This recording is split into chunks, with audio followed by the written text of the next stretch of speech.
Hello and welcome to our Eating Safely podcast, where we are discussing Owen's Law and why telling the server isn't enough. I'm your host, Claire McGuigan, and today we're going to be talking about food allergies, an issue that touches millions of people and one that I know many of you listening care deeply about. So if you are someone with food allergies, or someone who works in a barista bar or in a restaurant, or a chef, or even someone who's involved in health, in regulation, or in policy, well, then this podcast is for you. This is very much a conversation that we want you to be part of. So as you're listening here on podcast, if a question comes to mind, if something resonates in our discussion with you, or if you feel like you want to share your own experience, please do leave a comment. It would be wonderful to hear from you, and adding your thoughts and experiences to this conversation may really help someone else. Now, before we begin, I want to tell you just a little bit about myself and why I'm interested in food allergies. I'm a nurse educator and researcher at the Open University. And my interest in food allergies developed over 15 years ago when my daughter was diagnosed with multiple food allergies. And like so many families, we taught ourselves how to stay safe, and we have lived with daily vigilance ever since. The constant reading of labels, which will be familiar to lots of people who have food allergies and even lots of chefs who cater for them, and the extra planning that goes into keeping her safe. We, like other allergy families, we hold a quiet hope that today and every day will be a safe day. But we can't do that on our own, and that's why these conversations are so important. The more I listen to people's stories of how they live with food allergies, the challenges they face at school, the challenges they face at work, going off to play sport, and going out socially to eat out of home, and dating, and all aspects of life, it is clear that the system that we all live in and we all take for granted, and all our social freedoms, they're not built with safety in mind, and that has to change. And that is why this conversation is important. Stories are so powerful for change, and they help us understand what is going on, what it's like to live with a food allergy. And they also let us understand what could be done differently. And by telling stories and letting other people hear those experiences, through that conversation, we are appealing to others to reach out and help. This is why this conversation matters so much. It matters to me personally, but to the families I support, and also hopefully to you. And today we're going to hear one of the powerful personal stories that brings all of this into focus. But before we do, let me give you some interesting facts to help set the scene so you can truly understand the importance and the scale of what we're talking about today. Food allergy is not a choice, and it's certainly not a lifestyle trend. It's a serious medical condition which affects the immune system and for which currently there is no cure. And for many people, it can be life-threatening. And this, I suppose, is one of the most important facts that I think that most people in the public certainly don't realise, is the seriousness of food allergy. This medical condition affects millions of people across the world, and in the UK, over 2 million people are affected by it. It is growing as one of the largest global health concerns across the world, as the numbers of people diagnosed continue to rise, with Australia having the highest incidence. When we speak to people and we mention the word food allergy, most people automatically associate it with nut allergy when they hear those words. But research shows a very different picture. The research tells us that milk, eggs, and peanuts are among the most common allergens worldwide, and in some regions they cause more reactions than nuts alone.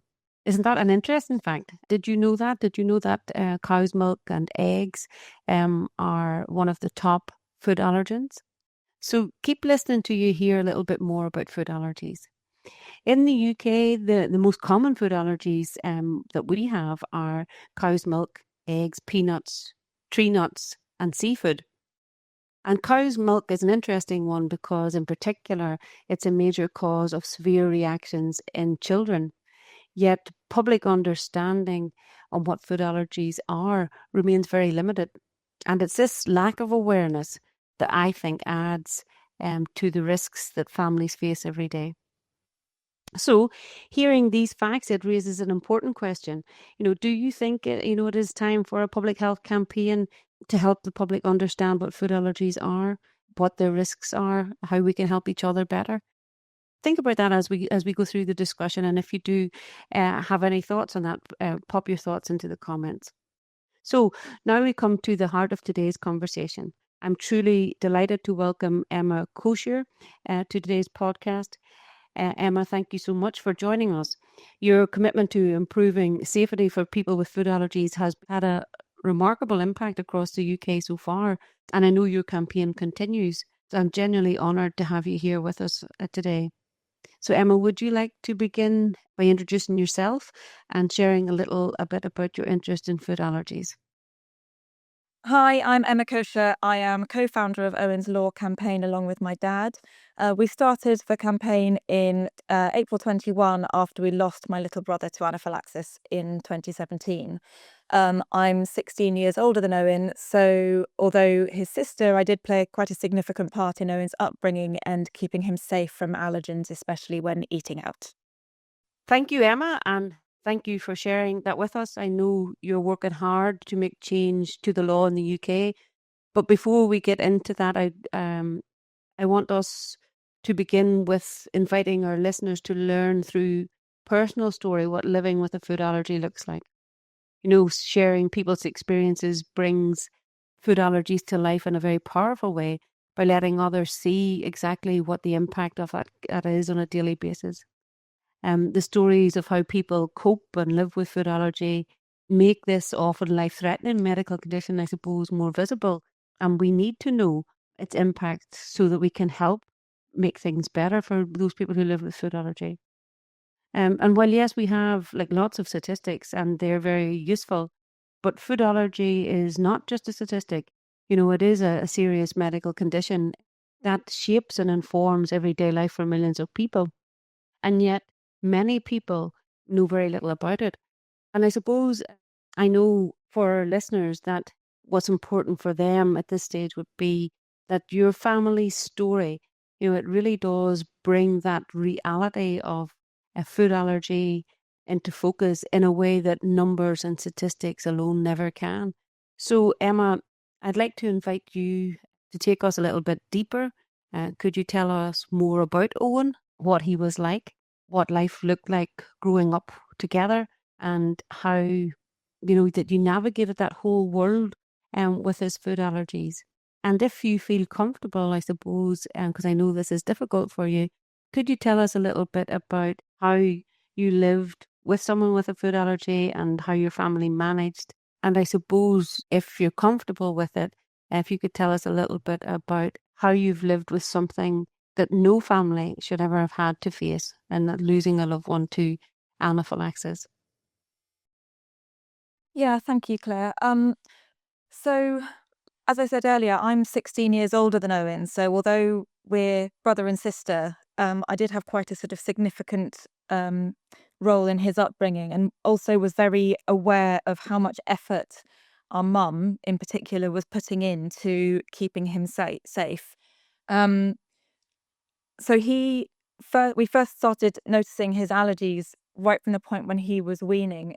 Although, in fact, before that, when mum was breastfeeding him as a very small baby, he developed terrible eczema, and so mum had to control her diet and cut out dairy and wheat, gluten, to try and prevent his eczema getting bad. And then, as soon as he started weaning, he started having asthma attacks. He started having bad tummy upsets with vomiting and diarrhea, and his eczema got much, much worse, to the point where it cracked and was bleeding and became infected. It was incredibly painful.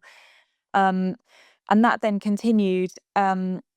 He had asthma attacks as well fairly regularly, and eventually was diagnosed with allergies to over 20 allergens. And this is allergies that cause a huge immune response, not just might have made him feel a bit uncomfortable. These were life-threatening substances that could kill him. And obviously, with over 20 allergens, this was something that had to be very, very closely regulated by our mum. So his diet was obviously immaculate. Every meal was prepared fresh. He couldn't eat any of the school food that was prepared for him because of potential cross-contamination. So mum would prepare a meal every single day for him. He was also, because his diet was so restricted, he was very skinny. And he was quite small. So mum was very keen to try and get as much sort of high calorie food into him as possible. And so these meals were often sort of, like a roast dinner that had to be heated up by the kitchen at school. Similarly, when we went out, it was a similar story. Mum would always prepare food to take with us because she just couldn't risk anything going wrong in a restaurant. Going to school, going to friends' parties, just going anywhere without her was a constant worry, and this sort of paranoia that he might accidentally eat something, or someone's parent might not fully understand the severity of his allergies and what could happen if something accidentally was eaten. So it was a very closely military run operation, keeping Owen safe. He had multiple reactions and hospitalizations throughout his life. However, these were generally to do with asthma. Now, we've been told since that asthma and food allergies combined together is something that is very, very dangerous. You're kind of playing Russian roulette because you've got internal allergies, effectively ones that you consume, but also you've got airborne allergies, which can cause a similar effect. Now, when we ate out, even if Owen wasn't eating the food in the restaurant, if, for example, we were in a pizza restaurant and there was flour in the air, wheat flour in the air, Owen would trigger an asthma attack with that. Or I remember one time going to a coffee shop and they were steaming milk, and Owen started having an asthma attack because there were milk droplets in the air. So his allergies were so profound that it really, really limited his life. And obviously, the reactions that he had, the vomiting, the diarrhea, the eczema that was so painful. At one point, he had eczema on his eye, on the inside of his eyelid, because of, again, sort of airborne allergens like pollen or maybe dust mites. And it meant that he couldn't open his eye properly and was in excruciating pain. And the fact that he bore all of this, but was still so cheerful, so happy, a real prankster, he was the class clown, and he got away with murder at school because he was so jolly and so happy and cheeky and sweet. And, that then, as he turned into a teenager, he became this sort of jovial prankster, kind of, mucking around with his friends, always in kind of really good humor. Um, and when I had children, he was only 9 when I had my son. And then subsequently my 2 daughters, and he was just so close to them and just the most amazing uncle. Just really soppy, and even as a teenage boy, you kind of think might be a bit standoffish with young kids, but he just wanted to cuddle them the whole time. And then obviously a good amount of sort of rough and tumble and playing with them, despite the fact that he was in a constant level of pain and discomfort somewhere in his body. And then on the day he died, um, everything was still like a normal day. We were celebrating his 18th birthday. Um, the rest of the family had only seen him a week or so before, celebrating at Dad's house. It was Dad's 60th, the day day after Owen's birthday, and we were all celebrating together. And then the following week, all the boys of the family, so our other brother Daniel, Owen, my husband Richard, and my son Gulliver, and Owen's girlfriend Martha tagged along as well. They all went to the O2 for the Star Wars exhibition. So they spent the morning completely geeking out, playing with lightsabers, creating alien versions of themselves, having just the best time. And then they needed to look for somewhere for lunch. They decided against one place because they knew there was peanut oil used to fry some of the chips. So they ended up going to Byron Burger because that seemed like the safest option. So again, constantly trying to find somewhere that would fit Owen's needs. When they got to Byron Burger, they declared Owen's allergens to the server. They had a detailed discussion about what would be a safe meal for him to eat. And they decided on having chicken breast without any kind of bun or anything, with fries and salad, but no dressing. So it was a very plain meal, and this had been tailored for Owen's needs, having declared his allergens. That meal came, and he only ate a few bites and started feeling strange. So he stopped eating after just a few bites. He travelled to the South Bank then for the second part of his birthday, which was going to be going on the London Eye with his girlfriend.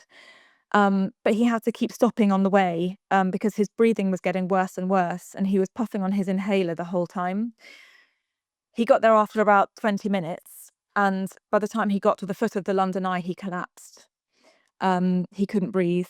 A passing army medic started CPR within a minute or two of him collapsing. And an ambulance arrived after 7 minutes, and they worked on him for quite a while, and they took him straight to the hospital. But after 45 minutes, they had to stop their resuscitation attempts because there was no chance of him coming back. And it turned out subsequently, we found out that there had been buttermilk in the chicken. It had been marinated in buttermilk. So despite declaring his allergies, something was served to him which killed him. As you can imagine, this has been really catastrophic for our family.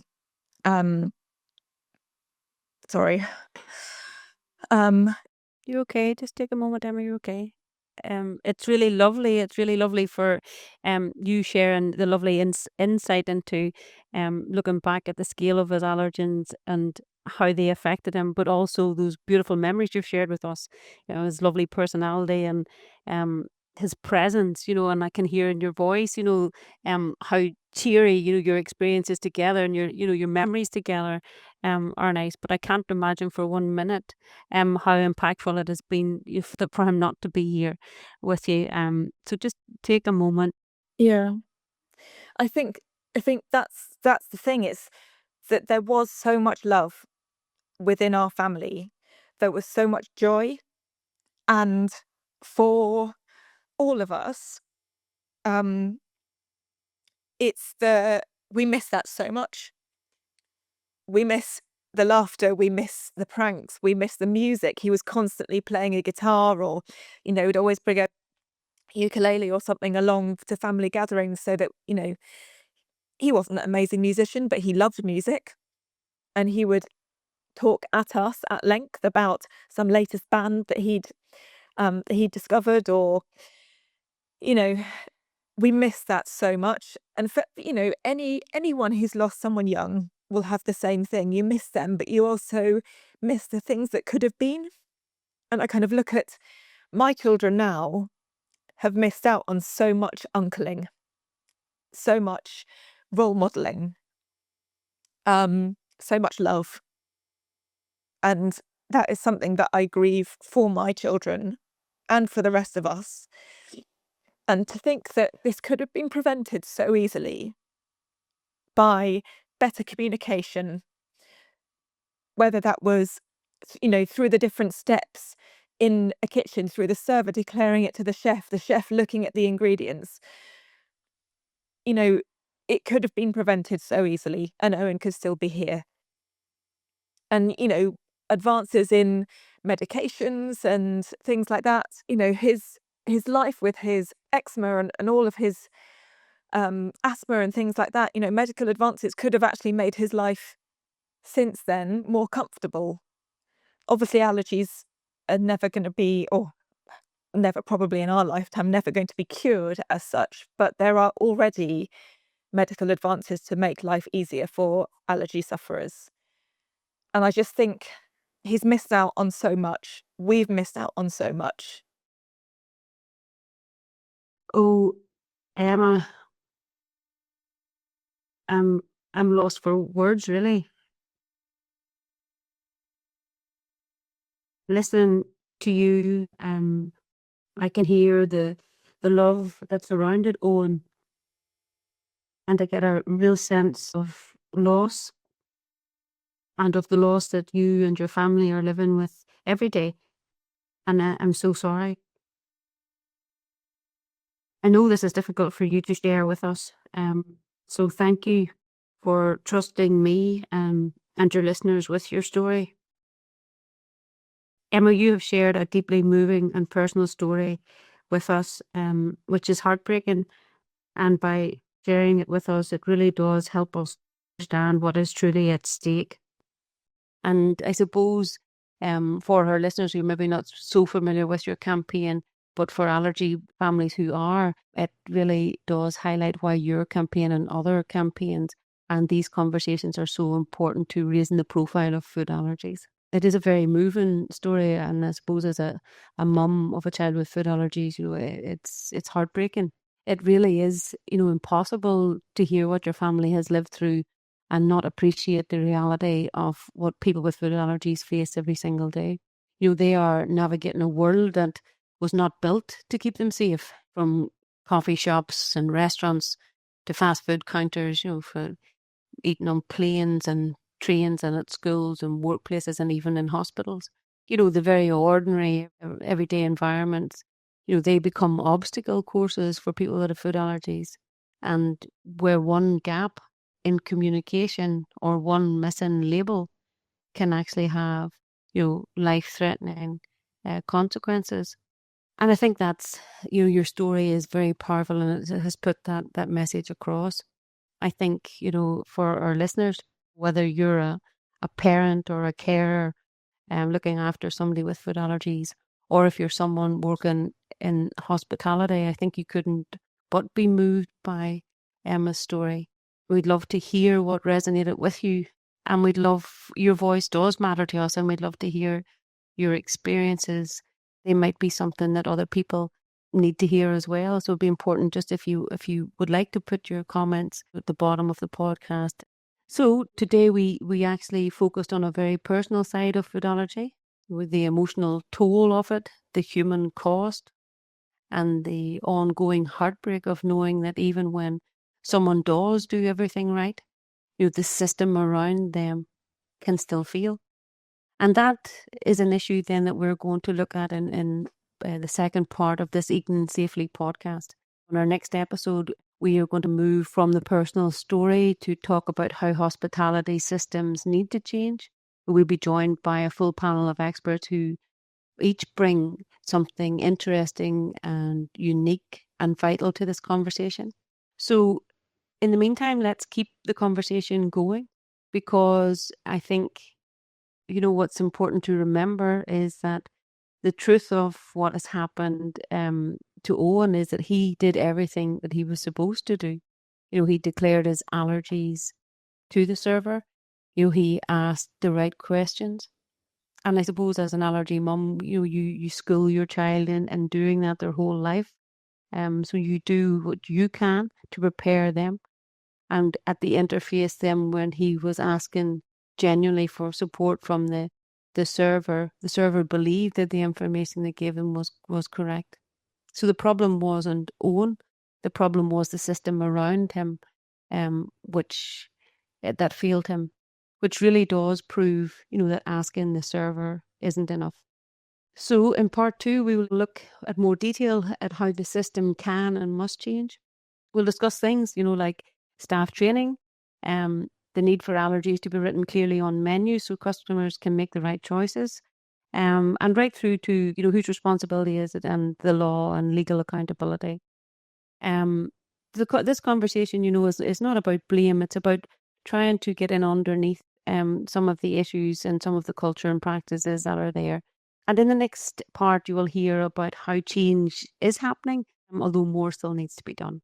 So these podcasts are really about getting people thinking, but getting conversations going and getting ideas generated about how businesses can design processes that actually are focused on safety and can protect lives. So if today's conversation opened your eyes or it brought back maybe a frightening moment or simply made you think differently, please share your comments. Big or small, your story might help someone else feel less alone. So join us for part 2 of the Eating Safely podcast. And in the meantime, if you want to learn more about Owen's Law, you can go to www.owens-law.co.uk. Thank you.